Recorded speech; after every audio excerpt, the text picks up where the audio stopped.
My book haul is so ridiculously large today that I feel like I should just skip the introductions and get straight into it. If my calculations are correct, I should have around about 114 books to show you in this video. I'm not proud of myself. I am not proud of myself. These books are from the very end of August to the start of November. So I would say this is 2.5 months worth of build-up. Does that make it sound any better? No. I'm going to section this video into manga, middle grade, young adult and adult, fancy special edition / book box books. So if you end up enjoying the video, don't forget to leave the video a like and subscribe if you haven't already. The only manhwa I picked up the past couple of months was Killing Stalking Volume 4. I've been really excited to get more into this series. I think there are going to be either 6 or 8 volumes of this, so we are nearing the end, unfortunately, but it's been so intense, so good. I've mentioned this manhwa in the previous couple of book hauls as I've been collecting each volume. Stalker stalks a killer, and the killer kidnaps the stalker. Into all of the manga, starting off with Sailor Moon Volume 2. I loved Volume 1 when I read it a few months back. Sailor Moon follows a young girl called Usagi, and she meets a token black cat who gives her this brooch that turns her into Sailor Moon. I'm planning on trying to do a 24 manga in 24 hours video at some point, and one of the ones I picked up for it is Moriarty the Patriot Volume 1. And as you can probably tell by the name, this follows Sherlock's nemesis Moriarty. I don't really know the whole Sherlock and Moriarty story too well, but there seems to be some kind of backstory to the villain. It might be more than that. I'll find out when I read it. I also picked up Komi Can't Communicate for that video, and this one follows Komi, who has a lot of social anxiety, and a lot of people mistake that for Komi just not wanting to be friends with anyone. So I think this might be a slow examination into her anxiety and plucking the courage to begin forming friendships, maybe. I also picked up Dragon Ball and Dragon Ball Z Volume 1. I actually picked up Dragon Ball Z first, because I wasn't sure what came first. Obviously, Dragon Ball. But I picked this one up at Forbidden Planet in the 3-for-2 offer. And then when I got home, I realised that I probably shouldn't read this one first. So I ended up ordering Dragon Ball Volume 1 off the internet. Got it super cheap. Thrifting. Quite a few thrifted books in this haul, actually. I've never seen Dragon Ball. I don't even know what it's about, really. I think he's called Goku, and he's on a quest to collect the 7 Dragon Balls.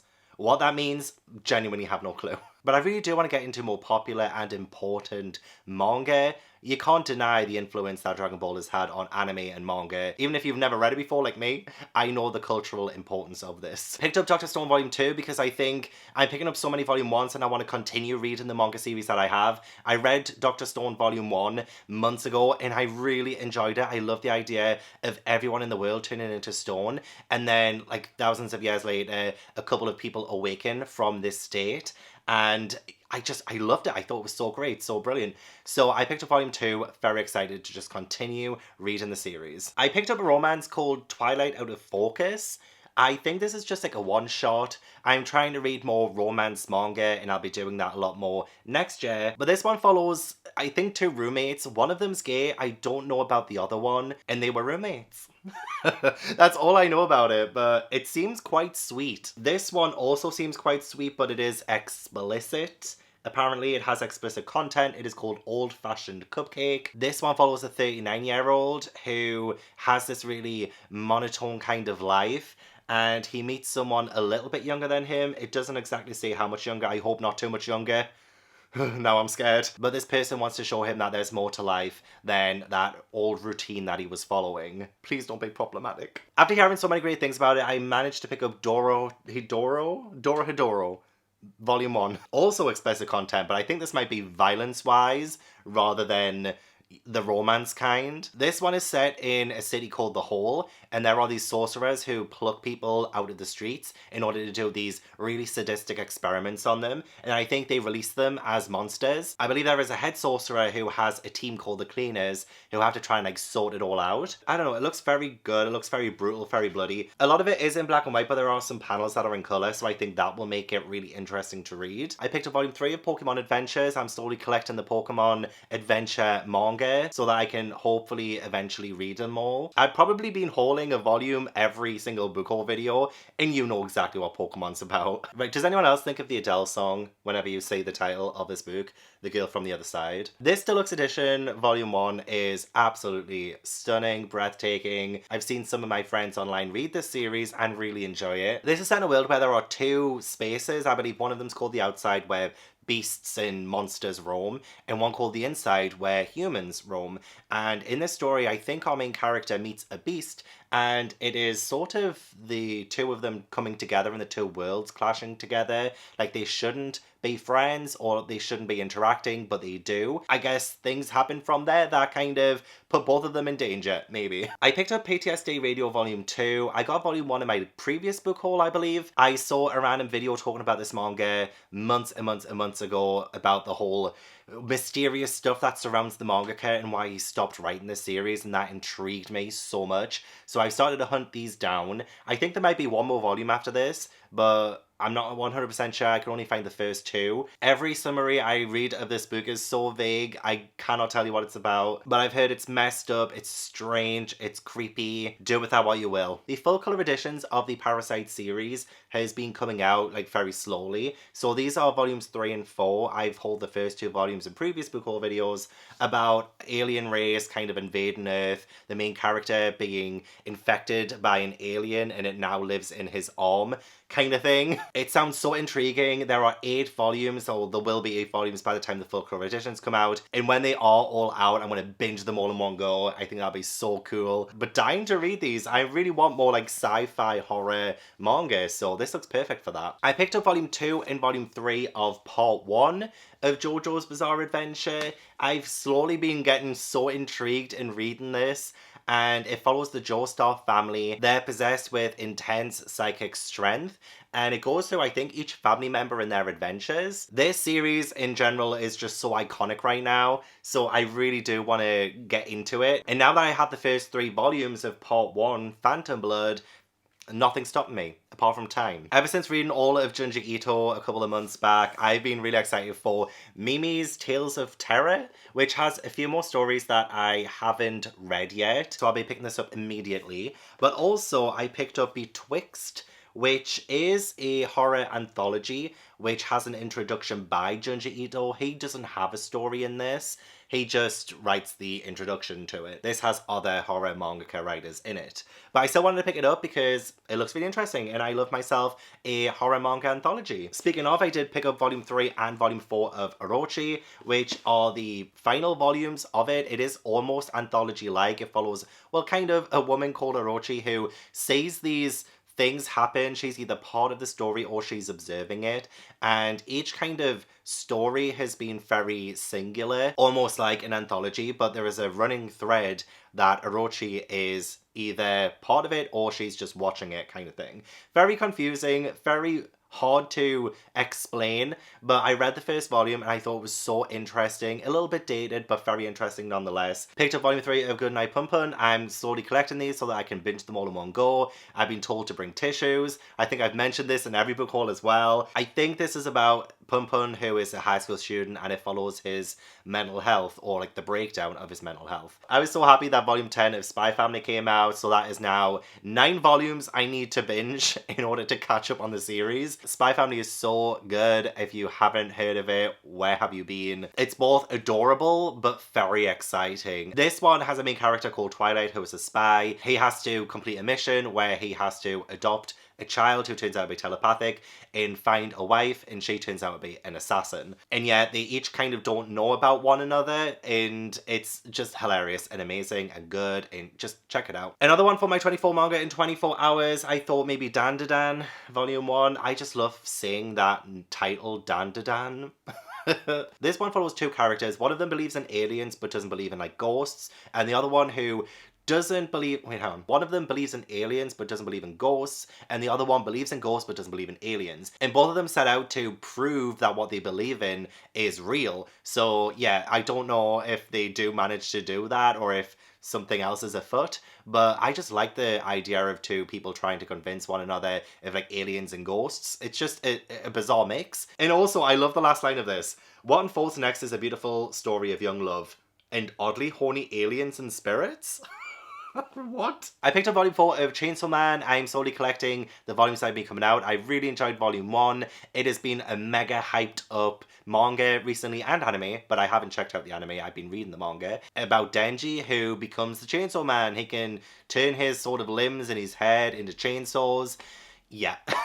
There's more to it than that, but I don't want to really spoil the story. I picked up volume 1 of Laid Back Camp. I really want to try more cozy manga and feel-good manga, and this one seemed like such a good one to pick up. A manga tuber who I love to follow is Booksnink, and he loves this manga, so I really wanted to check it out. It is literally just about a few friends who love to travel and camp out under the stars, set campfires, and just talk about life and things like that. It's very laid back. I picked up the first volume of Yu-Gi-Oh!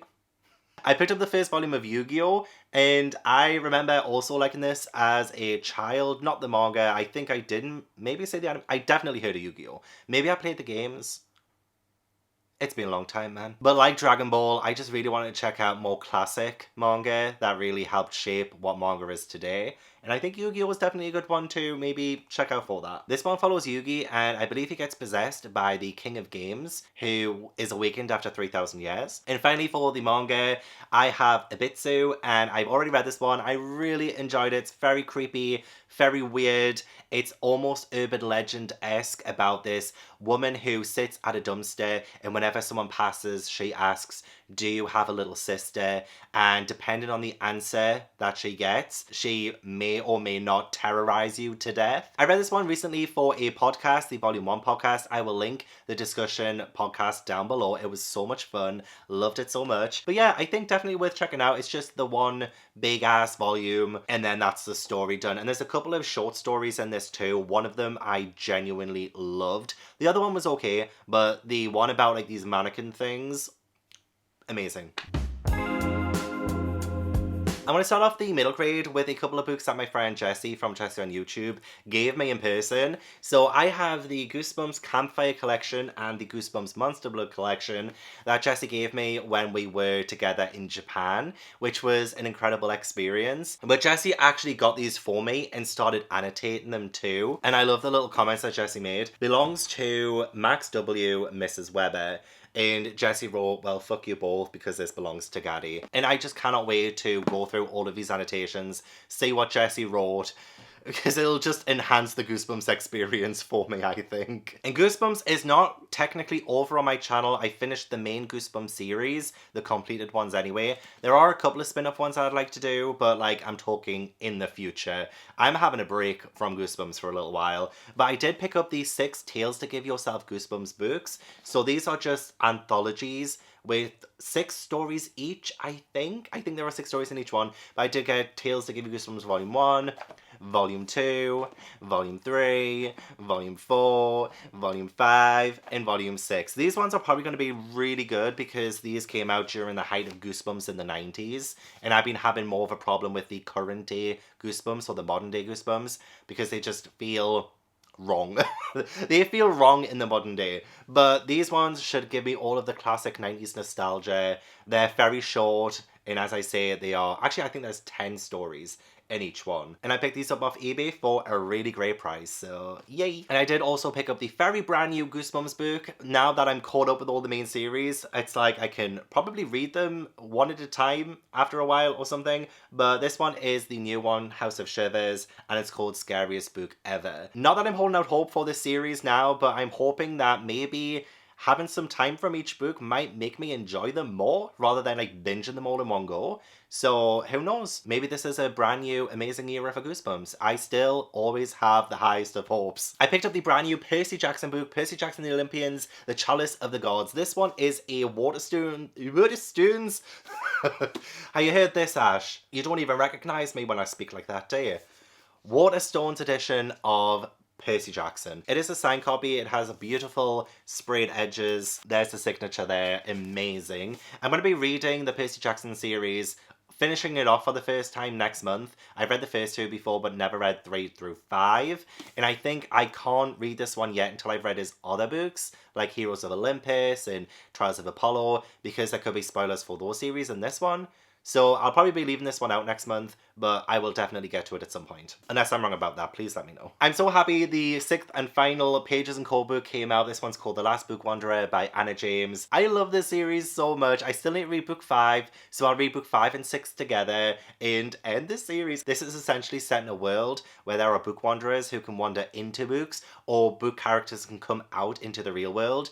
And each book has kind of had different elements from different stories through the years, mainly classics, you know, things that are in the public domain. And I think this one has King Arthur, because I think maybe that's Guinevere? King Arthur, something like that. I just always love the incorporation of these classic stories. So, very excited to read it. But so sad too that it's over. I have Impossible Creatures by Catherine Rundle. Catherine Rundle is a fantastic middle grade author. I have the, again, Waterstones signed exclusive with the beautiful sprayed edges. We follow a young boy called Christopher who I believe saves a drowning griffin. A drowning baby griffin, I think. And it takes him to the archipelago where there are these uncharted secret islands that has so many adventures waiting for him. Waterstones are on their game with exclusive editions, I'm telling you. I mean, I wish this did have sprayed edges. It doesn't, but it does have a signature from the author. So In the Shadow of the Wolf Queen by Kieran Millwood Hargrave. Kieran Millwood Hargrave is one of my favourite authors ever, okay? This one follows Solda and she lives in the forest. She is in the shadow of the Wolf Queen, but she's always been safe from the Wolf Queen until one day her sister vanishes and she has to set out to find out what happened to her, and I believe it does lead her to the Wolf Queen. This is also going to be the first book in a trilogy, so I'm excited. This is the first time that Kieran Millwood Hargrave has written a series of books that is like a trilogy. She does have Julia and the Shark, Layla and the Blue Fox, but they're standalone stories, whereas this is going to be the very first ever series that she does. I'm so excited. A huge thank you to the gorgeous, incredible Sophie Anderson for sending me a copy of her book, The Snow Girl. Sophie Anderson has been one of my favourite authors for years and years and years. House with Chicken Legs, Girl Who Speaks Bear, Castle Tangled Magic, The Thief Who Sang Storms, and now The Snow Girl. And this one is in hardback. It's beautiful. Sophie also signed it and personalised it for me, and I'm so excited to read it. I'm going to read it for the winter period because The Snow Girl, this will be the perfect time to read it. This one follows Tasha, who builds a snow girl, wishing upon wishes that she will become real. Then she meets a girl called Aliana, who I believe is made of wishes and magic and snowfall, and essentially she is made of winter. But what happens when winter leaves? Spring is a-coming. So what are you gonna do, huh? But I'm so excited to read this. Sophie Anderson, I love you. Another gorgeous Waterstones edition. We have this beautiful Ice Children by M.G. Leonard sprayed edge. This is illustrated by Penny Neville Lee, and I can't wait to read this. I'm also going to read this winter, and this is the perfect time to read middle grade. I have a week-long Can't Believe-a-thon readathon coming for my patrons, my top 2 tier patrons, and this is going to be so magical for that kind of week. Bianca, she has a younger brother who gets frozen, and she thinks it has something to do with a book he took out from the library, so she goes to investigate what happened. And I believe her looking for answers takes her to this beautiful, amazing winter wonderland. I'm feeling all of these snowy, wintry middle grade books this year. Join me in the adventure. A couple more like Christmas themed middle grade books, wintry books I also got from Waterstones with beautiful sprayed edges. Stepfather Christmas by L.D. Lipinski, who wrote Strange Worlds Travel Agency books. This one follows Harper and her mum. Her mum announces that she has a new boyfriend, and strange Christmas wintry stuff begins to happen around Harper's mum's boyfriend. And Harper is convinced that he is Father Christmas. So I think she goes about trying to prove it. Really excited to read that for, again, a festive middle grade reading vlog. And also The Christmas Carols 3, The Christmas Club by Mel Taylor Besant. Third book in a series about a family who celebrate Christmas all year round. It's really getting me in the Christmas mood. We've just said goodbye to Halloween. It's all about the Christmas now. I also picked up the 5th and final book in the Erie Sea series by Thomas Taylor. This one is called Mermedusa. Set in Erie Sea, we follow Herbie Lemon and his best friend Violet Palmer as they investigate these kind of local weird urban legends. And this one is about Mermedusa. Very excited to read it. I still have the 4th book to read actually as well, so I might do 4 and 5 together, like I've done with Pages and Cole. I'm going to read 5 and 6 together, so that's the final 2 books in one go. That'll be awesome. I also have Dragon Force by Katie and Kevin Sang. This one, I think, is a new start to a series that's within the Dragon Realm series. It has, again, beautiful sprayed edges, waterstones, thank you. But yeah, this is essentially a book where dragons and humans live in peace, but something begins to shatter that peace between them. I got 3 middle grade books that were ARCs and sent to me from publishers. And firstly, we have Shadowhall Academy by Phil Hicks. Phil Hicks wrote the Haunting of Evelyn Jones series, and that is one of my favourite middle grade series ever. This one follows 4 best friends who need to unravel the secrets and the mysteries at Shadowhall Academy. I think it'll be a pretty scary kind of middle grade if the Evelyn Jones books have anything to say about it. But this one comes out in February 2024. The Glorious Race of Magical Beasts by Alex Bell. This one comes out also February 2024. Author of the Polar Bear Explorers Club series and the Ocean Squid Explorers Club and all of that. So some of the best middle grade adventures are written by Alex Bell, in my opinion. All it says about this is embark on an out of this world adventure featuring a talking tortoise. Why am I speaking like this today?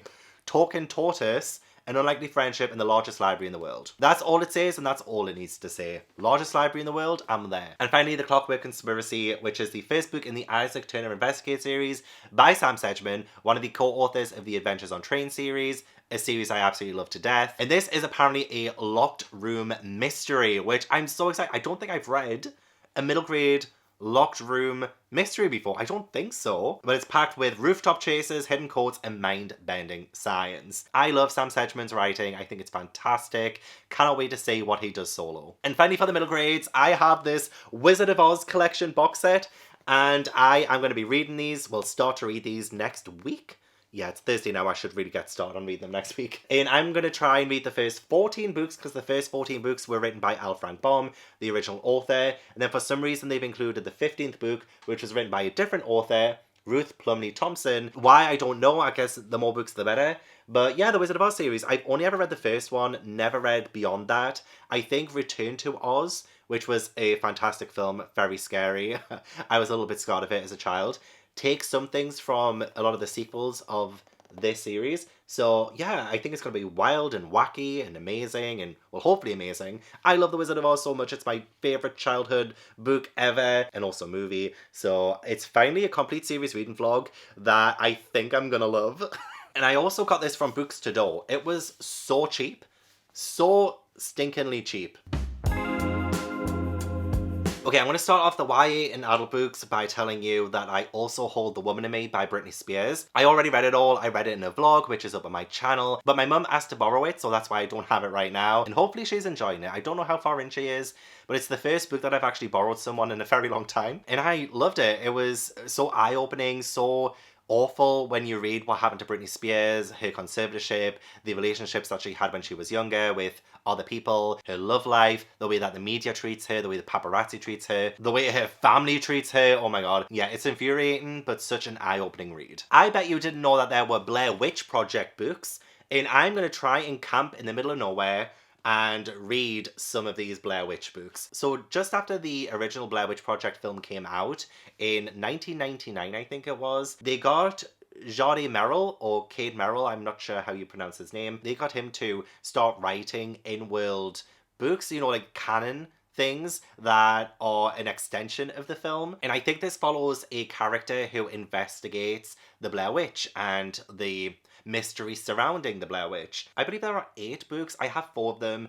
I think I've got 1, 2, 3, and 5. Some of them are really hard to get hold of. They're out of print. These ones were the cheapest ones I could find online on eBay. I thrift so many nostalgic books, honestly. But I never heard of these, and I just had to start getting them so that I can read them and camp in the middle of nowhere and scare myself silly. So I have The Witch's Daughter, The Dark Room, The Drowning Ghost, and The Death Card. I picked up All Hallows by Christopher Golden when I went into Waterstones. I saw this on the table, and I was like, I absolutely love that cover. That cover looks fantastic. And the summary sounds pretty good too. This is set Halloween night, 1984. There are, I think, 4 different families on a street. They're each having their problems, and, you know, things are happening in their lives. Secrets are being spilled, stuff like that. But there are also 4 children who don't belong there, going door to door, trick-or-treating, and these children have really eerie makeup on, they look really scary, and they're asking to be protected from somebody called the Cunning Man. I don't know, it sounds great to me. Even though Halloween period is over and I'm excited for Christmas stories, I really want to read this like right now. Murder in the Family by Cora Hunter was highly recommended to me,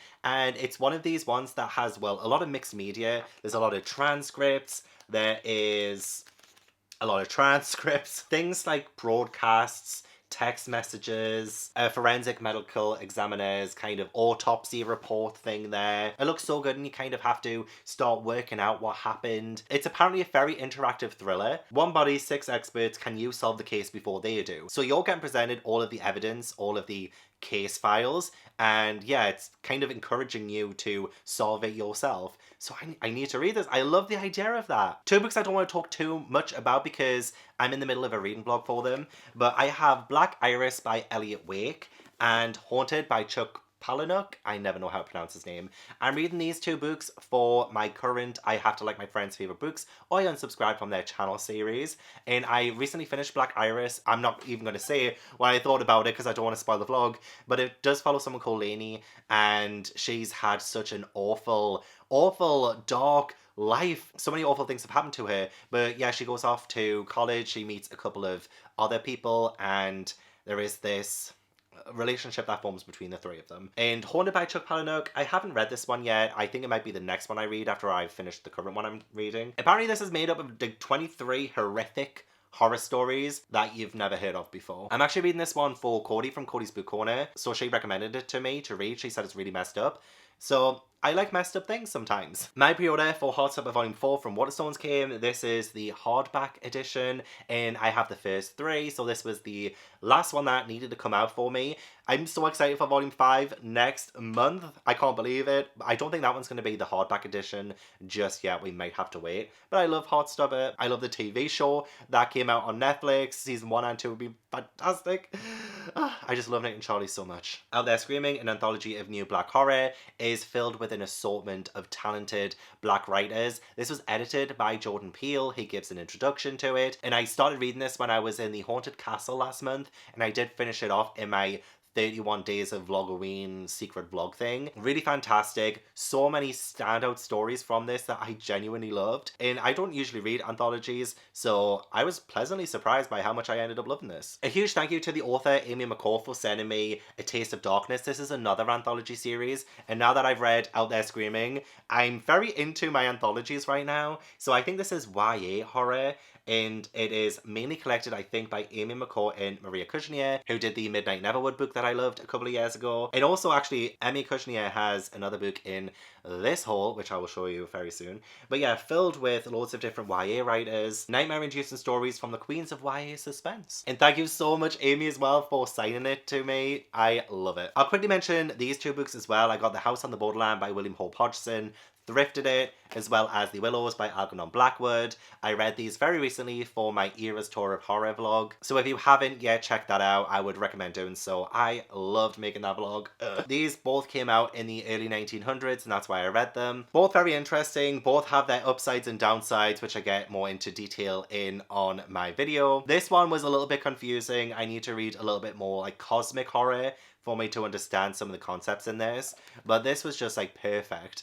And so short and so great, but yeah, both really good still. I picked up Myrtle, which is more of a interactive book that you solve things in, so you do have to work things out yourself. I don't know why I'm showing it in a book haul, actually. It's not really something that you read, it's something that you have to fill in, almost like a Sudoku book. And I did actually play an online version of this recently with Kayla from Books and Lala. We did it during a live show. And this is just the book version of that. You just have to solve the murder based on clues and like figure it out in this like little box thing. I couldn't understand it all that well when I originally played it. I don't think I still do, but this will be fun to do every now and then. I picked up some Agatha Christie books. I got Halloween Party, the really beautiful hardback edition that came out recently, just in time for the Haunted in Venice film, which I still haven't seen yet, but I've also heard is like really different to this because this isn't even set in Venice. But I read this one last month. I did a video of me solving it, and it wasn't the best Agatha Christie book I've read. In fact, it's pretty mid, but I do always love trying to solve them. That's probably the only reason why I like Agatha Christie books, honestly. But I also picked up 2 regular books, one to Buckle My Shoe and The Man in the Brown Suit. Remember a Study in Drowning by Ava Reid because it may pop up again later.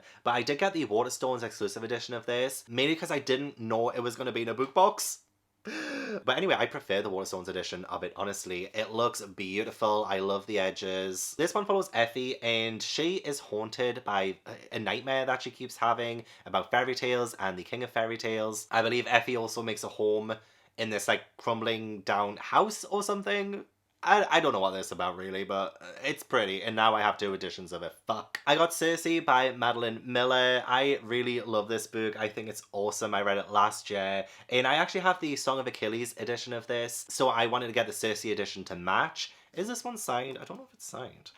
My Song of Achilles one is. No, it's not, unfortunately, but I think this one came out for the 5th anniversary, and it would actually be wonderful to reread this one alongside the Song of Achilles, I think. Are those the only 2 books that Madeline Miller has done?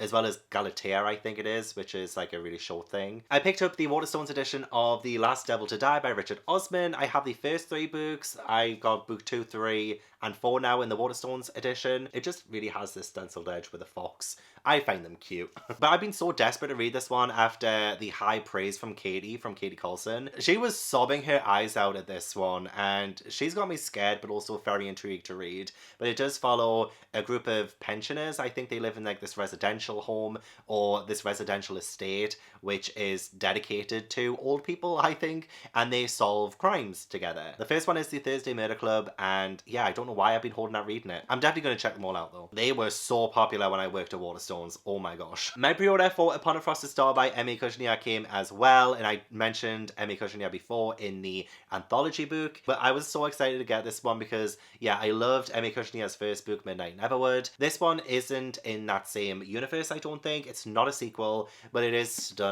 The Waterstones edition is beautiful. One thing I don't like though is that this is taller than the Midnight Neverwood book, so side by side. I don't love the way they look together, but that is just a cosmetic complaint. All I know about this book is that it's inspired by The Great Gatsby and Swan Lake, just like how Midnight Neverwood was inspired by The Nutcracker. It's going to be a perfect one to read during the winter. My pre-order of The Bone Season by Samantha Shannon finally came. This one is the Forbidden Planet edition, which I didn't think I was going to end up getting because there were so many like delays and things for it. Which is fine, honestly, it's fine, but I thought, you know what, it's never going to come, is it? But it did come, I'm so happy. Love The Bone Season. This is the 10th anniversary special edition that came out this year, where Samantha Shannon has gone back into the text and reworked some of it in an effort to improve what already came out. So I'm going to have to read this again. Even though I read and loved the first Bone Season book, I feel like I'm going to have to read this one to get all of the new things that Samantha Shannon included,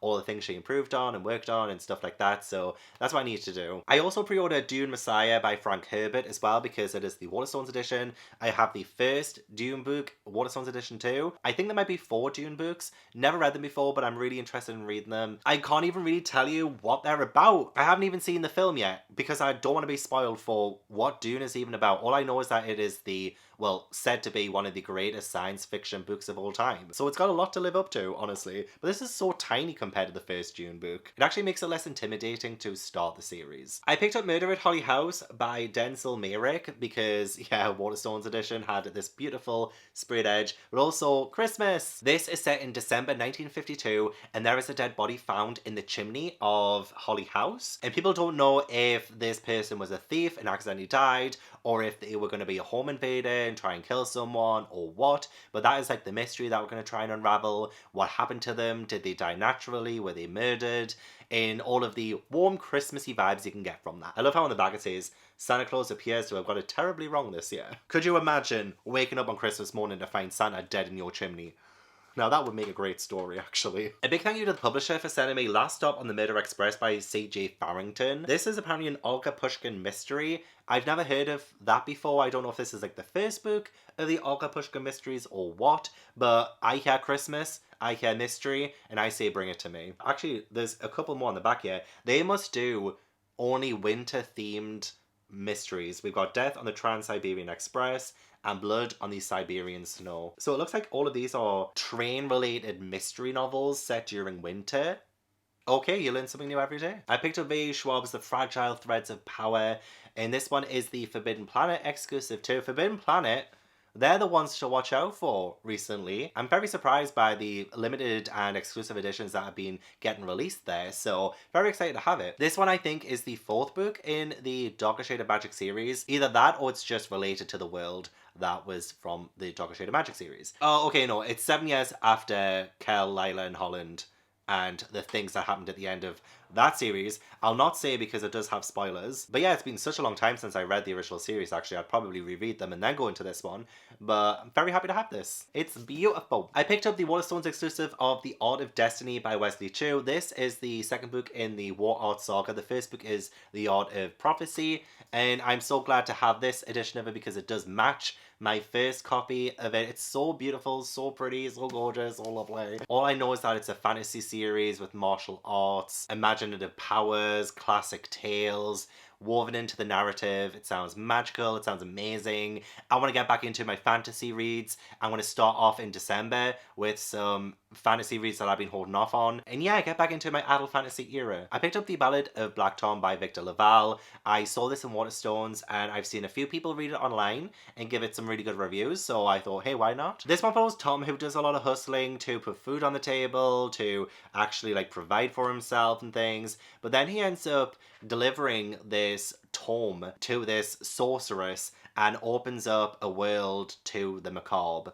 Something like that. I think there are elements of like H.P. Lovecraft in this, and I'm trying to read more cosmic horror kind of things, so maybe this is the one. The 4th and final book from the Brandon Sanderson Kickstarter series finally came, and this one is called The Sunlit Man, and yeah, I have no idea what they're actually about. I just backed the Kickstarter last year, and now I have all 4 of the secret projects in these beautiful hardback editions. So I'm going to read all 4 of them in one go, maybe at the end of December. I want this to kickstart my love for adult fantasy again. I've lost sight of it in recent years, so I kind of want to just like dip my toe back into it with some Brandon Sanderson and just work my way from there. I also love that this is the only secret project Kickstarter edition that has sprayed edges. The red and the black look absolutely stunning. Also remember the Hurricane Wars by Thea Guanzin. This one was a Waterstones pre-order. Again, I thought it looked amazing. It looks lovely. Also, this is the one with the amazing map on the inside in the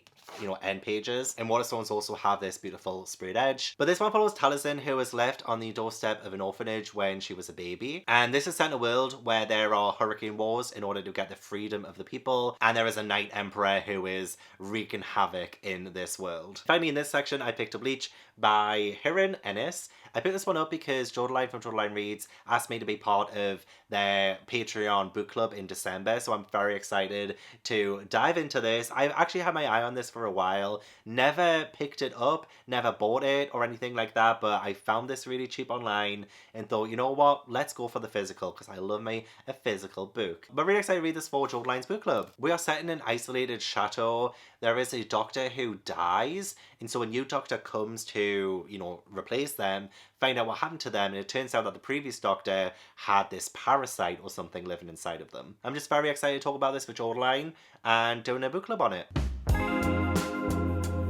So now I have a mix of like my subscription boxes, but also ones that I bought myself through that company like Fairyloot or Lumicrate for their editions. So for example, I got the Rhythm of War by Brandon Sanderson Part 1 and 2, Fairyloot editions. I have the previous 3 versions of the Stormlight Archive books from Fairyloot, so I'm very happy to have the 4th books from that series. They look so beautiful on the shelf. And I'm going to kill Every, who is the delivery service for my Fairyloot editions, because these are rather battered and torn, which is not great, but I'm starting to calm down when it comes to quality of the book. Sometimes I don't care if they're a little scuffed, even though these are more like ripped at the bottom. But very happy to have these. I don't know if there's going to be more after this. Please let me know if there are. And then finally, maybe I might start the Stormlight Archive. I haven't read these yet, but as soon as the early access came out for the Drowning Empire series, I had to get them. So the Bone Shard Daughter, the Bone Shard Emperor, and the Bone Shard War are all Fairyloot editions, and they all have these, again, beautiful sprayed edges. I think these book hauls are now just turning into, look at all these beautiful special editions I managed to get. I was Lynn, I was the Emperor's daughter, and I would show him that even broken daughters could wield power. And honestly, it does sound like such a great series. I'm more inclined to read a series once I've owned them, which is a double-edged sword because, you know, then I've got the whole series and I haven't read them yet, you know what I mean? That does happen a lot for me, but I just couldn't let this opportunity go and miss out on these beautiful editions. That is the problem with special editions, is because they're so limited, you can't just get them whenever. It makes you feel like you have to go for it or you'll miss out. And that's exactly how I've been feeling. I'm going to try and get over that feeling in 2024, but we'll see if it works. Because it also played a part into me getting the Vampire Academy books, even though I've never read these books. So these are by Rochelle Mead. I have been wanting to read them. These are like classic YA books, and these came out around about the time of like Hunger Games and things like that, I think. But I've never seen any adaptations of it, and I've never read the series before, so I may try and wait until all of these are released from Fairy Loot and give them a good read. I love the way they look, love the edges, I love the covers. So we have Vampire Academy, Frostbite, and Shadow Kiss. And I believe there are 3 more books in the series ready to come out, so I'll be waiting very patiently for Fairy Loot to release them. The next Evernight book came, and that is Last to Leave the Room by Caitlin Starling. I quite like this cover. I believe it's different to the original cover, but I like it. I think it looks pretty good. It looks pretty creepy. This one follows a doctor called Tamsin. I think more like doctor as in like professor or something like that. She works in her basement, but it seems to be like sinking or like changing or something like that. And there is this random door that appears out of nowhere, and she's never seen it before. She opens it, and inside is a perfect doppelganger of her. So this could be a bit of a mindfuck of a book. I'm not sure yet. I've never even heard of it until Evernight sent it. So yeah, I'm so super intrigued by it. I got 2 months worth of the Broken Binding books come over the last couple of months. So I have The Dragon of Jin Seeng by K.S. Veloso. This is the 3rd book of the Chronicles of the Wolf Queen series, so I have the first 2 now. I think it must just be a trilogy. Broken Binding always have such gorgeous, beautiful books, and it took 2 years to get off that bloody waitlist. And I believe we're starting a new trilogy now called the Powder Mage trilogy. This one's called Promise of Blood by Brian McClellan. And what I love about these Broken Binding books is that I've never heard of the series before. Apart from the Bone Ships, that was the only series I'd heard of the ones that they started sending me. The other ones I'm like, this is totally brand new to me. This is incredible. One of the Illumicrate books that I got is After the Forest by Kel Woods. I am subscribed to Illumicrate, and I get the book-only subscriptions for both Fairy Loot and Illumicrate. This one does sound absolutely fantastic, and I love the look of the book too. It's like one of those like really cute little hardback books, but this is set 20 years after the witch in the gingerbread house got killed by Greta and Hans. And yeah, I think it's just like their life afterwards, and I think they struggle with their life after the trauma they went through with that witch. So I'm really excited to read that. I think that's going to be like really epic. Remember when I mentioned the Hurricane Wars before, my pre-order from Waterstones? I had no idea that Fairy Loot were also going to do it, okay? I love this cover. This cover is great. Again, sprayed edges are great too, but I would not have chosen to have 2 copies. So I've already mentioned this one. This is the Fairy Loot edition of it. It does look good, but I need to really start trying to figure out what the, you know, future Fairy Loot and Illumicrate books are to stop myself from getting these doubles, because it's happened a few times now. I'll pre-order on Waterstones, and then they come out in a book box. Because the same thing happened with A Study in Drowning by Ava Reid. I don't really like the Illumicrate edition of it. It looks very washed out compared to like the Waterstones edition of it, which looks so beautifully green. This one just looks washed out. I feel like the printer started running out or something when it got to my edition of it. I don't really like it all that much. I'll probably unhaul it, not gonna lie. But again, I probably wouldn't have, you know, pre-ordered the Waterstones edition if I knew I was gonna be getting it in a book box subscription anyway. Or I would have skipped it. I don't know, like, I need to start researching things a lot better. A recent Fairy Loot book that I got is Son of Blood and Ruin by Merrily Les. I don't know if that's how you pronounce her name. I'm so sorry if it's not. This one follows a fallen down empire, and nobody is allowed to speak the name of the gods. But then one name begins to get mentioned, and it's a potential hero for this land. And I believe it could be the final chance for this civilization. The next one is If I Have to Be Haunted by Miranda Sun. This one follows Cora, who has the ability to say ghost, and she got it passed down from her grandmother. Gives me immediate Ghost Whisperer vibes. All I can think about is Melinda Gordon from Ghost Whisperer when I read the summary of this, and that makes me really happy because I love Ghost Whisperer. But yeah, she ends up stumbling across the body of a really popular boy in school, and she has to kind of figure out what happened. I believe she starts seeing his ghost. And finally, the very last book of this whole is The Forest Grimm by Catherine Purdy. This was another Fairy Loot book and it looks so good. I really like the sprayed edges. Love me a dark fairy tale kind of retelling or twisting of a fairy tale. This one is set in a world where there is this book where people can whisper their desires into it and the book will tell them how to obtain their desires. One day somebody uses the book for evil, so the Forest Grimm snatched the book away, and because of that the village starts to wither and die. And the villagers want to make amends for that, so they cross into the forest to try and solve it and try and make everything right again, but every single time someone goes into it, they seem to never return. Sounds amazing, sounds lovely, cannot wait to read it. But there we have it, those were the 114 books that I hold in the last 2.5 months. I hope you enjoyed. Please leave a like if you did and subscribe if you haven't already. Leave all your comments down below, let me know if you have read any of the books that I mentioned in this video. Let me know what you've hauled the past couple of months. Tell me everything in the comments. I want to give a huge thank you to my patrons and my channel members for supporting my channel. If you'd like to join my Patreon or my One Piece channel membership, then all the links are down in the description box. But yeah, I hope I will see you in the next video. Bye!